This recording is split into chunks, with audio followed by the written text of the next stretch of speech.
Hey guys, today we're going to be reviewing 11th Cycle by Kian Ardalan, book 1 of the Mistlands series. Okay, so this is a good book, but I think it'll be a divisive book. It plays the grimdark tropes, genre conventions fairly straight, but it is a breath of fresh air to the genre in terms of being Dark Souls inspired, Berserk inspired, that sort of thing. I enjoyed it. The grimdark genre is generally very low fantasy, whereas this one is very high fantasy, meaning there's lots and lots of magic. That's a good variation of the themes that this genre usually plays around with. However, I felt that this book tripped over itself, its own feet sometimes. By that I mean, I'll explain that later. A few notes before we get started, because I'm going to do a spoiler-free and then a spoiler-ific, lots of spoiler section. First of all, this has a slow start. The plot doesn't begin until 90 pages into the book, and this is a 900-page book, so that's like a tenth of the book. That's quite a lot. I personally thought this was tolerably slow, but different people have different tolerances for that sort of thing. You've been warned. I felt that this is a 900-page book. I felt that about 150 pages could have been trimmed out of this. It could have been a bit shorter. I'll put it that way. Okay, so let's go over some major categories and get this over with. So it has a slow start, like I mentioned. It's grimdark with a focus on grim. There is no plot armor. However, unlike most grimdark books, I'd say that the main characters in this are actually good people. A lot of the grimdark books that I've read, they have bad people as protagonists, and they suck reading because none of them are likable. I don't like reading non-likable characters. The characters in this are all likable, so that's a good reason to read them. It's grimdark, however, because good characters who are the protagonists actually have to make bad choices. So it's like they're put between a rock and a hard place. They have to choose either the rock or the hard place, if that makes sense. Okay, this is indie self-published. If you want to read some more indie stuff, check this out. It has an orc / giant protagonist. They're technically called an auroch, but if you actually read the subtext, it is an orc. This is 18 plus. I don't really say this very often, but this is definitely not going to be a book for everyone. It has gore, self-mutilation, sex, assault, masturbation. Let me make sure I'm getting everything. People rotting from the inside out, and the dog also dies. So, this won't be a book for everyone, and that's okay. Not all books have to be for everyone. Finally, it has Dark Souls / Demon Souls / Berserk style world building. By that I mean there's a giant fog wall, there are flying manta rays, that sort of thing. What did I feel about it? This was a good book, but it was a bit rough around the edges. To summarize, I'll get into the details later, but to summarize, it was a fun read, but only if you're not scared off by the gore, sex assault, nightmare fuel sort of thing. So, there you go. Okay. Spoiler-free section is ending. We're talking spoilers now. Get thee gone if you don't want to be spoiled. So, what is this book's concept and how is that concept executed upon? This book was pitched as being Dark Souls inspired, Berserk inspired. I was under the impression this would be kind of like an lit RPG. By that I mean it's a literary version of an RPG story. Lit RPG genre, you generally have protagonists level up by killing monsters and that sort of thing. Not here at all. This is more along the lines of a classic grimdark genre sort of book, where you have morally dubious protagonists fighting morally dubious antagonists, and no one comes out smelling of roses.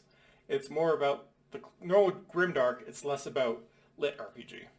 Now, honestly, I was a bit disappointed in this. I kind of wanted to read a sort of lit RPG sort of thing, where a big thing about the Dark Souls genre of video games is that the characters have as a trope, they don't die. They're relentless. You can kill them, but they get back up again. I wanted to read a book like that. I thought this might be that. It was not. So just go into this book knowing that that's the case. We're going to talk about characters, characterization, and dialogue. Now, I'm going to be getting into some of the weeds here, and I will be complaining. However, note that overall I give this 3.5 out of 5 stars, which is above average for me. However, I'm going to be talking about sexual assault, and simply because of that, I'm going to have to grade this down a half star. So, here we go. So there are 5 POV characters. There's Nora, Delilah, Erethiel, Chroma, and Iervias. Ioveras. I don't know how to pronounce his name. I enjoyed the character of Nora the most. She is a powerful woman, confident in herself. She's a soldier. She's devoted to a life of violence. She's very confident in herself. She has a very fulfilling character arc through this novel. Midway through the book, the tables turn on her and she has a double amputation after she saves someone's life. This was good characterization to me, precisely because before she lost her arm and her leg, she looked down upon other disabled people who she came across, like her brother. After she lost her arm and her leg, she suddenly gained empathy for them, which is a moment of character growth.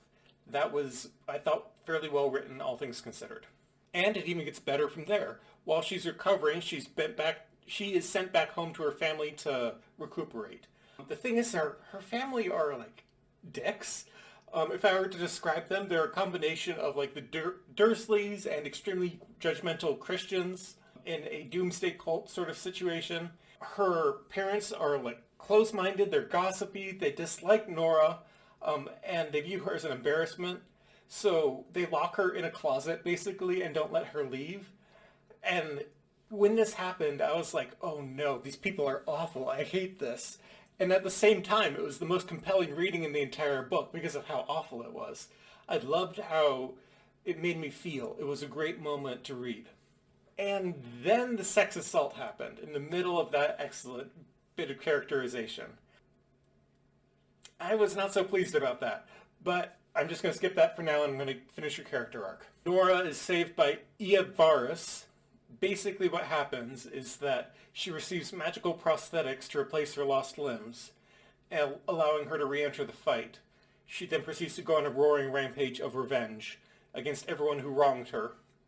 Now the rampage is a bit cliche, but I thought it was fun just for what it was. Once she finishes her rampage, once her rampage is complete, she rejoins the heroes and helps in the final battle. Okay, now let's actually talk about this. I liked her character arc, but on a structural level, I just don't think it was very perfect. When she is in the care of her parents, she's willing to do anything to leave. She starts doing physical therapy on her own without help from her family, which was a really good moment. I thought that she should have been rewarded for that moment by being able to flee and escape her family. Instead, when the moment comes for her to flee her family, that's when the sexual assault happens. And it was just kind of gross. And what happened after that is that only after she was assaulted did she receive her prosthetics. And it felt to me as the reader that the prosthetics were a kind of like a pity present from the narrative to her saying, okay, we screwed you over enough now, you can have your roaring rampage of revenge right now. It did not feel like she earned it at that point because of everything she had gone through. However, if the sexual assault had not taken place, I do feel like it would have been earned for her to have those prosthetics. Overall, I think the book would have been better off without having sexual assault in it. Yeah, I'll just leave it there. Next character, Delilah. She was good, but she acted indecisively. Now, I think this was deliberate by the author because Delilah is a teenager, and teenagers are liable to act indecisively, at least in my experience. Delilah is a witch. So half the time she is trying to help her fellow witches, half the time she feels guilty about being a witch and she turns on her witches, so she feels conflicted within herself. That is good characterization. However, in the end, I feel like her final decision to turn and betray the Coven of Witches felt forced. I do not understand why she made that decision in particular. I'll leave it there. Arafiel was the most easy to root for of all 5 of the protagonists. I liked him, and I think my liking was intentional by the author. He was just a straight-up good guy. He was sort of like a paladin. He's a Nephilim, half-human, half-demigod sort of dude. In retrospect, I think it was obvious that his days were numbered because this is a grimdark book, and we aren't allowed to have nice things. So, yeah, he's a lawful good guy in a grimdark setting. Of course, he's going to bite it. There you go. And Chroma. Chroma was a neat idea. Chroma's an orc. Basically, he's an orc raised by humans, and there's a twist halfway through the book that he's not an orc who was raised by humans. He's half human, half orc. And after that happens, he kills his dad, the human, and he spirals from there. That was an interesting turn of events. I liked it. I feel like the author should have let him spiral a little bit more and actually have him side with the orcs instead of the humans at the end. Finally, Ivarus. He's the eldritch being. He's a cipher. He's completely mysterious. He's very hard to understand what his motives are. He doesn't seem to have emotions like humans do. I'm interested to see where the author takes him in future books. And finally, the best part. This is probably the best part of this entire book, at least in my opinion. All these characters are good people, except for Ivarus, who is an eldritch being, for whom, that doesn't apply, but forget about him for now. So all four of these characters are good characters, like morally upstanding characters. These are not morally gray characters.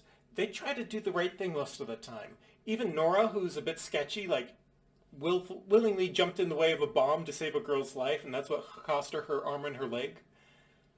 I liked this because what makes this book grimdark is the fact that these good people are forced into really uncomfortable situations where they have to compromise their morality.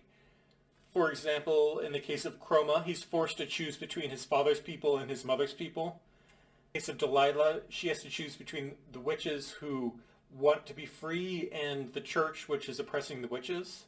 Arafiel, the most lawful good of these characters, actually has the easiest time of all. He's just trying to save as many lives as he can, so he's doing whatever he has to do to help as many people as possible. Why is this a good thing? Because I personally feel there's very little tension when a bad person does bad things. However, there's a lot of tension when a good person is forced to do bad things by circumstances. In this case, these are a lot of good characters who are forced to do bad things. It was very compelling to read. This was a horny book. There's like 2 or 3 sex scenes, there's a couple masturbation scenes, there's the on-screen rape. I just skipped that stuff whenever it happened. I just went straight to the end of the chapter and I didn't even bother with it. So I can't say if it was done well or not. It just did not, I just didn't read it. So yeah, there we go. When we're talking about prose, I like to use the stained glass, window pane glass metaphor to describe it. Stained glass is like pretty prose, where the author sets out to create prose which is in and of itself a work of art. Whereas window pane glass is, well, I won't say dull prose. It was very easy to read, clear, and it tries to be compelling in terms of just being invisible to the reader. Like, it wants to suspend your disbelief by being as simple as possible. This book in particular, I feel, used a little bit of both. It was in the gray area in between. However, I think it relied enough upon stained glass prose that someone who appreciates just a little bit in their text would have enough to chew on. Theme-wise, this book was focused on difficult family relations. Arafiel is estranged from his mother and to a lesser extent his father. Delilah is forced to abandon her family and thereby develops a toxic new family at her church. Nora's family are toxic as all get out. Chroma's relationship with his father is murderous.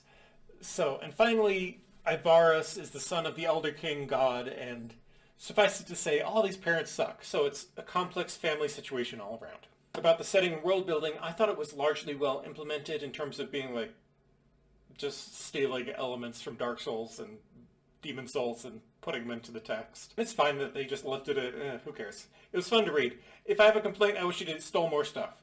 That was the best part of this book, was all the Dark Souls inspired stuff in it. I wish he stole more. I hope in book 2 he steals more. Oh, and about the Auroch, who are orcs. They are never called orcs, they are called giants. However, I enjoyed them, but I am inclined to enjoy orc protagonists anyway. To summarize, this is a good book. It is rough in places, but it's the best grimdark book I've read in like a year or two.